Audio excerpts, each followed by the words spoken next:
Dear students, in this video session, we study about the two concepts, that is three pillars of integrated water resource management as well as the implementation of integrated water resource management. First, we'll discuss about the three pillars of integrated water resource management, which was depicted by GWP. So, we know that in order to maintain the balance in the ecosystem and in order to maintain the proper water facilities for each and every individual, we need to follow this three pillar concept. So in this we have three pillars, namely the three aspects, okay, which are involved in these three pillars are enabling environment, institutional framework and management instruments.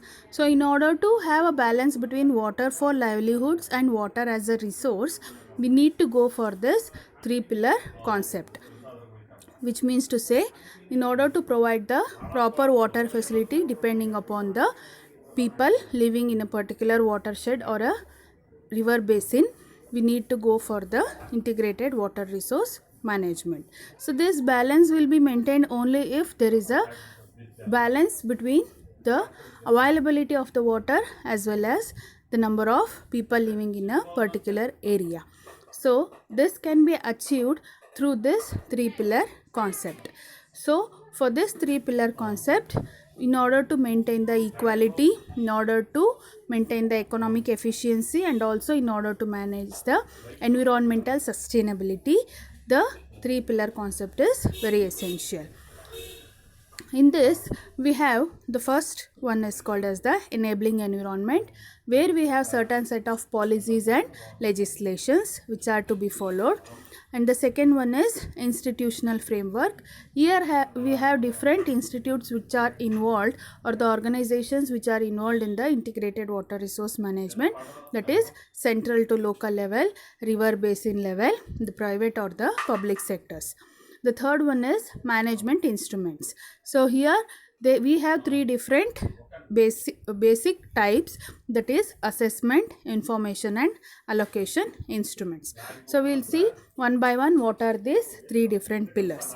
An integrated water resource management implementation is focused on three basics and aims at avoiding a fragmented approach of water resources management by considering the following aspects. So these three aspects are mainly considered in order to minimize the deviated or the fragmented approaches. First one is enabling environment. A proper enabling environment is essential to both ensure the rights and assets of all stakeholders, individual as well as public and private sector organization and companies, and also protects public assets such as an intrinsic environmental values. That is, in order to implement this integrated water resource management, we need a proper environment, that is enabling environment, where we get all the essential requirements and the involvement of the stakeholders. Both the involvement of public and private sectors are also very essential. The second one is role of institutional frameworks. Institutional development is critical to the formulation and implementation of integrated water resource management policies and program. Failure to match responsibilities, authority and capacity for action are all major sources of difficulty with implementing integrated water resource management. There are different institutions and the organization which formulate and implement the different policies and rules and regulations or different programs. If there is a failure to match the responsibilities, the authorities and capacities, then there is a failure in the integrated water resource management. So that here the institutional role is very important, where they have their own framework and they have to take active participation in integrated water resource management. The third one is management instruments. So the management instruments for integrated water resource management are the tools and methods that enable and help decision makers to make rational and informed choices between alternative actions. See here, in the management instruments, they are the one who are given the authority to make the decisions or the alternate the alternate techniques which can be used, which help in the IWRM. So the management instruments, they have the decision making opportunity, and the different methods can be selected irrationally so that the alternative best solution can be easily determined. So these three are the three pillars which are mainly helpful for the integrated water resource management. So this is about the three pillar concepts. The next topic is implementation of integrated water resource management. So what are the essentials for integrated water resource management? The first one is enabling environment. As I have told you, the different facilities should be available so that we can implement the integrated water resource management. They may be at the national level, provincial level, or at the local level, which may be from top to bottom process, where all are included in the decision making from companies to communities, that is from the higher level to the small different group of people. Second one is the role of government. So here the government also play an important role, where they need to get involved in this IWRM process.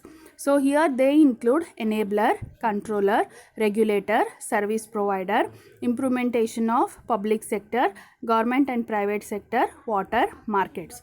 So these are all the different sectors in which the government has to take part in order to implement this integrated water resource management. The third one is water legislation. Means the proper legislation should be followed, where they also should provide the framework, political will to enforce, and the requirements are to be provided.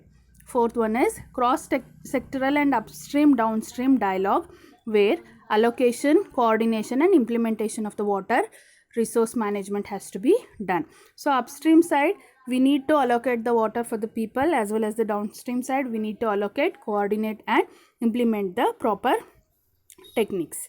Fifth is financing structures and investment allocations for water resources infrastructure, public investment, private sector cost of water. So all these are included in this financing structures and investment allocations. So in order to go for any project, there must be a huge investment of the capital, where there should be an investment through the public sectors and even the private sectors. Cooperation within international river basins. So there must be a cooperation within different nations, where the river basin issues should be easily solved. The institutional roles. Capacity building. See here, the institute play an important role. The organizations or the institutions also play an important role, where they must be involved in the capacity building. Management instruments. So as I have told you, the role of the management instruments is also very high here. Next is water resources assessment, availability and demand. So when we are allocating the water for a particular purpose, we need to check with the availability of the water. Say for example, for the agricultural activities, we need large quantity of water.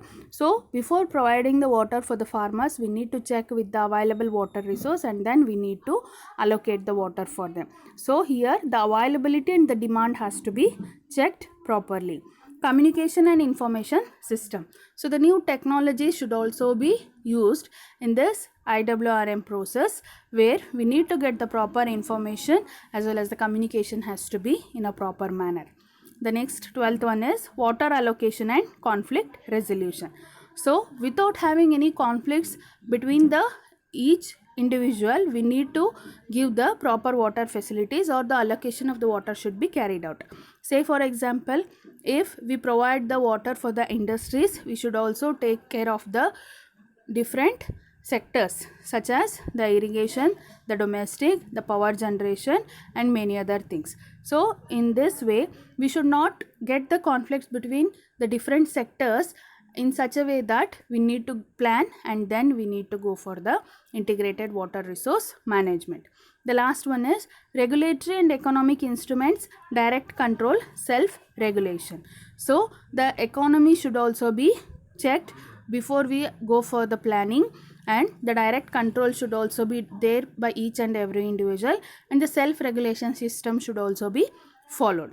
So these are all some of the implementations of integrated water resource management. So these are all necessary to go for the integrated water resource management. Say for example, if we are interested in giving the water facility for a particular watershed, these are all the things we need to check prior, and then we need to plan in such a way that we can easily overcome the problem of water facility for a particular river basin.